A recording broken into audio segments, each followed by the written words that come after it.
siang pemirsa, Anda menyaksikan Aini Siang bersama saya Arlista Hadi dan kami kembali hadir untuk menemani Anda dalam Aini Siang hari ini. Kita akan kembali memantau bagaimana kondisi di gedung DPR RI Senayan Jakarta pemirsa. Sejak pagi tadi 32 anggota Dewan Perwakilan Rakyat, Dewan Perwakilan Daerah, hasil pemilu 2024 dilantik dan diambil sumpahnya di gedung DPR Senayan Jakarta. Dan pemirsa, selain Presiden Joko Widodo, pelantikan anggota DPR dan DPD Republik Indonesia juga turut dihadiri Presiden terpilih Prabowo Subianto. Kita akan sama-sama melihat kondisi terkini. Sudah ada rekan kami, ada Nadia Valeri. Selamat siang Nadia, bagaimana situasi di sana sekarang setelah acara pelantikan sudah selesai? Ya, selamat siang Arlista dan juga pemirsa. Agenda pelantikan dan pengambilan sumpah dan janji anggota DPR, DPD dan juga MPR RI periode 2024-2029 telah selesai digelar.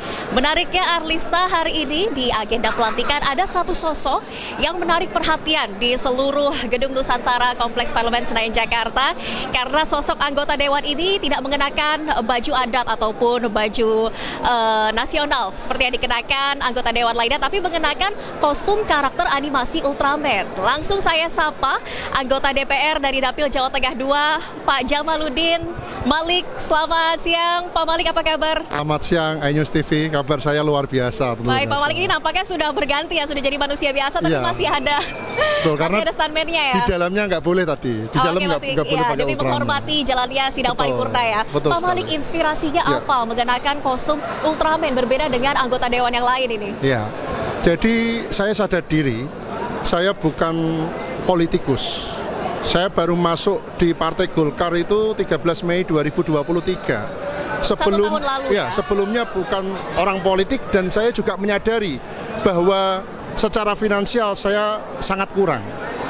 Maka dari itu saya mencoba mencari cara pengenalan ke masyarakat dengan biaya yang murah. Jadi biar tidak melulu anak-anak muda itu berpikir mau nyalon DPR RI harus punya duit puluhan miliar. Karena apa? Kita anak muda punya kreativitas. Kita bisa pakai itu untuk pengenalan, tidak harus menggunakan banyak uang. Itu dasarnya ya, Mbak. Terus kenapa kita pilih Ultraman ya? Ultraman ini adalah sosok pahlawan yang nantinya ya, Ultraman ini akan selalu melindungi dan mengayomi masyarakat. Karena apa? Karena monsternya sudah punah. Nah, sekarang dia membawa aspirasi masyarakat di DPR RI supaya menjadi idaman masyarakat. Maka Ultraman ini selalu kita bawa dalam kegiatan, Mbak. Itu. Dari dulu sudah menyukai karakter Ultraman? Ya, jadi saya lahir tahun 89. Kelahiran 89, semua rindu dengan Ultraman karena sudah tamat. Iya. Mereka kan bertanda tanya, sekarang Ultraman ngapain? Ultramannya gabut, terus jadi nyalek, jadi DPR terpilih. Dan salah satu janji saya ke para netizen adalah membawa Ultraman ke DPR, ke parlemen, dan janji itu sudah saya tepati hari ini. Jadi ini kostum yang sengaja dibuat selama masa kampanye hingga hari ini pelantikan? Betul, jadi kostum ini sudah kita pakai dari waktu pemilu, waktu kampanye Pileg. Dan sampai sekarang masih kita pakai untuk kegiatan-kegiatan sosial, untuk kegiatan-kegiatan yang bersentuhan langsung dengan masyarakat, untuk kegiatan-kegiatan sosial seperti banjir dan lain-lain. Ultraman selalu hadir, Pak. Setelah pemilu itu selalu hadir terus setiap hari. Saya selalu upload di media sosial saya. Informasinya memang selama kampanye Pak Malik ini tidak pernah menunjukkan muka asli ya, hanya dengan kostum Ultraman ini, betul? Betul. Jadi kenapa saya begitu? Karena di peraturan KPU di dalam kertas suara tidak dicantumkan foto. Jadi percuma kalau saya pasang foto, seganteng apapun foto saya, orang tidak akan pernah lihat. Yang orang ingat-ingat adalah nama saja, karena di dalam kertas suara hanya ada nama Jamaluddin Malik. Nah, sehingga saya berinovasi membuat cara supaya Jamaluddin Malik ini familiar, terngiang-ngiang di hati masyarakat, di dalam pikiran masyarakat. Kita buat baliho dan semua baliho saya tidak ada gambar saya. Jadi semuanya gambarnya adalah gambar Ultraman. Jadi di baliho saya itu tidak pernah ada gambar saya sama sekali. Muka saya itu tidak pernah muncul di dalam baliho tersebut. Jadi orang bertanya-tanya, sama-sama kita nggak kenal, mending kita pilih Ultraman, Jamaluddin Malik. daripada kita pilih yang nggak kenal, gitu Mbak. Jadi Baik. yang ada di dalam psikologis masyarakat seperti itu. Oke, sebagai Ya. wajah baru di Senayan, Pak Malik, apa Ya. yang akan sosok Ultraman ini hadirkan kepada rakyat? Apa yang akan dijanjikan untuk bisa betul-betul menyerap aspirasi rakyat secara maksimal? Oke, ini saya sudah dilantik, berarti saya sudah bicara sebagai DPR RI. Dan saat nanti saya balik ke dapil saya, yang saya lakukan adalah yang paling pertama, kita memetani, ya, kita memilih-milih. Banyak sekali bantuan-bantuan PKH yang tidak tepat sasaran. Nah, Ultraman akan kita terjunkan, mungkin 10 Ultraman kita terjunkan. Untuk apa? Saya sudah ada banyak aduan dari masyarakat, rumahnya mewah, punya mobil, ternyata banyak menerima bantuan-bantuan. Dan tidak semestinya dapat, mereka dapat. Jadi tugas kita yang pertama adalah membuat itu menjadi tepat sasaran. Supaya apa? Supaya bantuan itu tidak hanya dinikmati oleh orang-orang terdekat pencatat bantuan. Oke. Supaya bantuan itu menjadi bantuan yang benar-benar tepat sasaran. Tugas pertama Ultraman untuk turun di dapil, nanti akan saya upload di medsos saya, Mbak bisa cek. Kita mulai turun gitu. Kerja nyata Pak Ya, Malik langsung di balik 10 sosok orang. Ultraman Betul, ini ya. ya, betul. Pak Malik ya, terima kasih banyak Terima kasih atas banyak. waktunya. Semoga setelah dilantik ini kerja nyata langsung dilakukan, bisa amanah dan juga bisa merealisasikan aspirasi dari rakyat Indonesia. Amin, Terima ya kasih Rabbal banyak Alamin. Pak Terima Jamaluddin kasih. Malik atas waktunya. Terima kasih. Sehat selalu, sukses Pak Malik. Terima kasih. Ya, Arlista dan juga pemirsa, tadi adalah salah satu anggota Dewan yang baru saja dilantik pada hari ini dan telah mengucap sumpah janji sebagai anggota Dewan Perwakilan Rakyat. Di mana hari ini agenda telah selesai dirampungkan, tadi juga untuk pimpinan sementara dari DPR, DPD dan juga MPR telah dipilih sementara untuk nantinya akan dilakukan pemilihan untuk ketua DPR, DPD dan MPR secara tetap pada pukul 19 waktu Indonesia Barat malam nanti. Demikian Arlista. Baik, terima kasih banyak laporannya Nadia Valeri. Memang untuk periode anggota DPR DPD pada tahun ini memang banyak yang unik-unik. Salah satunya tadi adalah anggota yang memang menggunakan pakaian Ultraman ini menjadi sorotan banyak pihak. Selamat kembali bertugas, Nadia.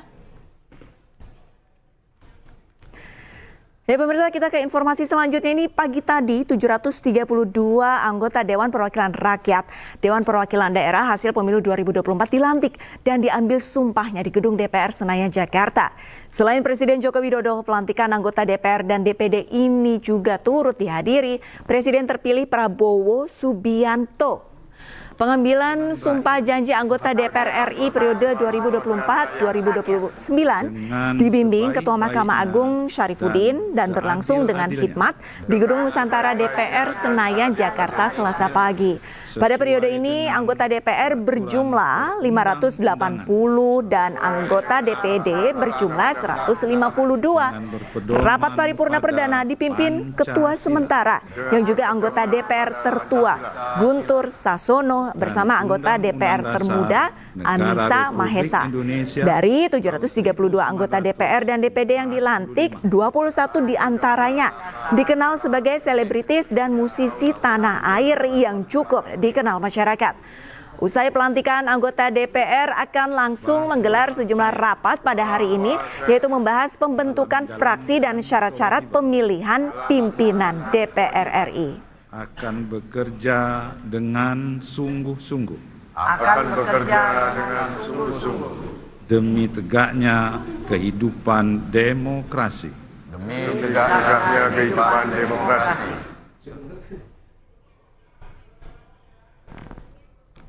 Ya pemirsa, sementara itu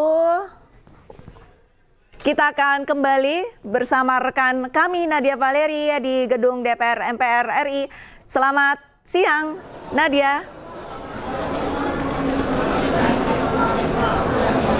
Baik, selamat siang Nadia. Untuk pemilihan dari Ketua DPR MPR RI rencananya akan dimulai jam berapa, Nadia?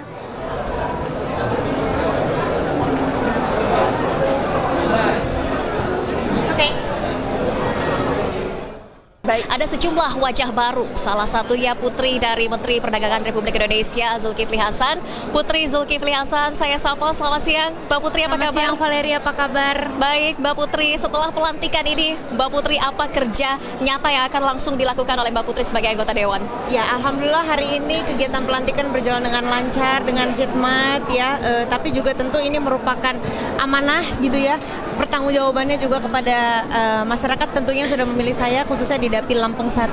Kalau ditanya apa yang akan saya kerjakan, ini kita sekarang berproses dulu Mbak, karena baru saja pelantikan. Setelah ini ada rapat untuk menentukan komisi, AKD, pimpinan kita juga belum terpilih gitu ya. Jadi kita ikuti dulu prosesnya, tapi nanti insya Allah pasti dimanapun ditempatkan saya akan memberikan yang terbaik.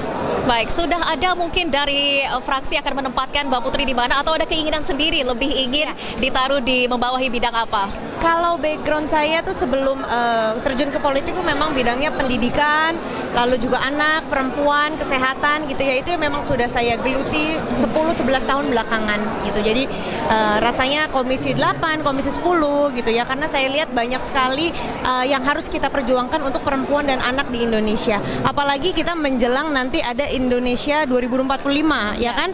Nah, itu saya rasa pendidikan dan kesehatan tuh menjadi aspek yang sangat penting. Apalagi nanti juga pemerintahan Prabowo Gibran akan ada program makan siang gratis yang harus kita kawal gitu kan. Tetapi tentu sebagai kader partai saya siap ditempatkan di mana saja dan nanti insya Allah memberikan yang terbaik. Kita lihat aja ke depannya. Baik, apa inspirasi sebetulnya Mbak Putri terjun ke dunia politik? Apakah juga berguru dari sang ayah atau bagaimana? Iya, inspirasinya tadi karena saya 10-11 tahun sudah jadi pengusaha. Insya Allah kalau buat diri saya, buat keluarga kecil saya sudah cukup gitu ya. Saya ingin berbuat yang lebih besar. Saya ingin bermanfaat yang lebih banyak gitu. Mungkin terdengarnya klise, tapi it is what it is gitu kan. Dan saya percaya kalau kita mau berbuat lebih banyak, itu politik DPR adalah salah satu jalan yang terbaik. Dan juga tentu melihat ayah saya, kesehariannya beliau, bagaimana beliau bisa bermanfaat bagi rakyat Indonesia, itu juga tentu menginspirasi. Gitu. Baik, Mbak Putri, mungkin apa yang paling diprioritaskan sebagai anggota Dewan, terutama mewakili perempuan yang duduk di kursi parlemen? Ya, tadi yang saya sampaikan ya, pendidikan kita memastikan 20% anggaran pendidikan kita terserap dan juga bisa digunakan semaksimal mungkin. Lalu kesehatan, kita tahu Indonesia itu angka stuntingnya masih tinggi, 21% kalau saya tidak salah. Artinya 1 dari 5 anak di Indonesia.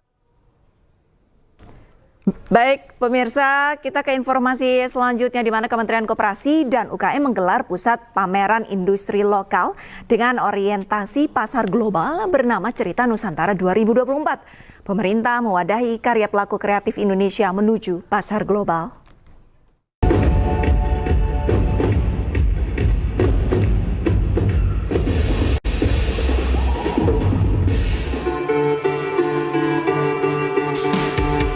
Kementerian Koperasi dan UKM menyelenggarakan pameran UMKM yang mengangkat tema Cerita Nusantara dari Indonesia untuk Dunia di Istora Senayan, Jakarta.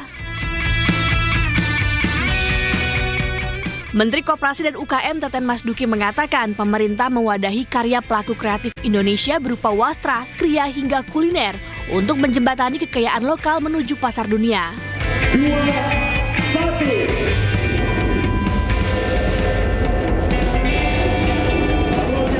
Hal ini diharapkan mampu menjaring produk unggulan lokal untuk menjadi bagian dari rantai pasok global.